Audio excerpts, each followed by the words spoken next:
ข่ไข่เมื่อไหร่โซ่ได้น้ำกินอ่ะแล้วกินแล้วใส่ถุงเทออกมาเดี๋ยวนี้ครับนี่น่ากินครับก็คือพวกผมไม่หลับเป็นบ่ไข่อยู่ในบ้านไหนนายนี่นี่โอ้ยเนี่ยของขึ้นไปนี่เรื่องไม่ใช่หลับใจใจยังโอเค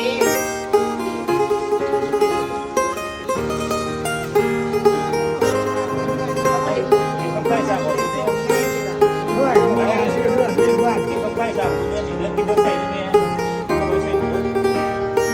ใครดีก็ไม่